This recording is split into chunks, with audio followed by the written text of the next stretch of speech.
Cara mudah import barang dan nggak pakai ribet bersama Bits.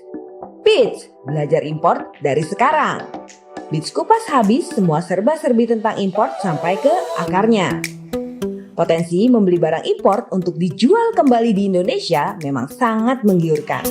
Tetapi banyak orang yang ingin sekali import menganggap impor itu susah, ribet, dan harus modal yang besar. Sehingga banyak orang yang harusnya bisa memanfaatkan potensi ini jadi agak sulit. Itulah mengapa Bits membuat video ini secara gratis.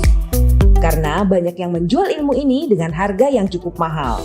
Sehingga banyak yang ingin bisa tetapi tidak terjangkau harga pelatihannya. Bits bakal kupas habis bagaimana caranya import yang mudah, praktis, dan tidak perlu modal yang besar. Bits bakal kasih gimana teknik import praktis, mudah, tidak ada yang ditutup-tutupi sama dengan pelatihan yang bayarnya jutaan. Dan pengalaman import ini sama seperti yang Bits jalani selama puluhan tahun. Ilmu import ini sangat berguna dengan melihat perlunya transformasi baik itu perkembangan produk maupun pemasaran di masa yang sekarang. Semua orang tidak ada salahnya untuk belajar import. Dan kenapa harus import? Ilmu import sangat dibutuhkan oleh beberapa bidang. Salah satunya penting dikuasai oleh produsen.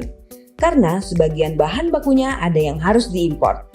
Dan itu juga tidak hanya di Indonesia loh guys. Baik itu produksi di Cina, Amerika, dan masih banyak negara lainnya. Karena menurut faktanya, tidak ada negara yang bisa berdiri sendiri kan guys. Produsen di negara lain juga sebagian bahan bakunya import. Maka produsen akan lebih efisien jika bisa import sendiri. Pada contohnya misalnya mau import mesin produksi, pastinya akan jauh lebih murah apabila bisa import sendiri. Bagi produsen juga bisa transformasi inovasi produk maupun teknologi. Adapun keuntungan import bagi pedagang.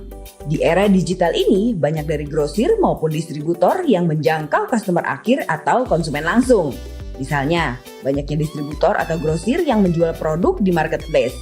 Sehingga kalau kita berjualan barang impor tidak ambil dari sumbernya, tentunya kita tidak bisa bersaing terutama dalam masalah harga. Keuntungan bisa menguasai import bagi para pedagang, juga bisa melakukan transformasi teknologi sistem penjualan. Jadi, pedagang bisa juga melihat sistem penjualan di luar negeri.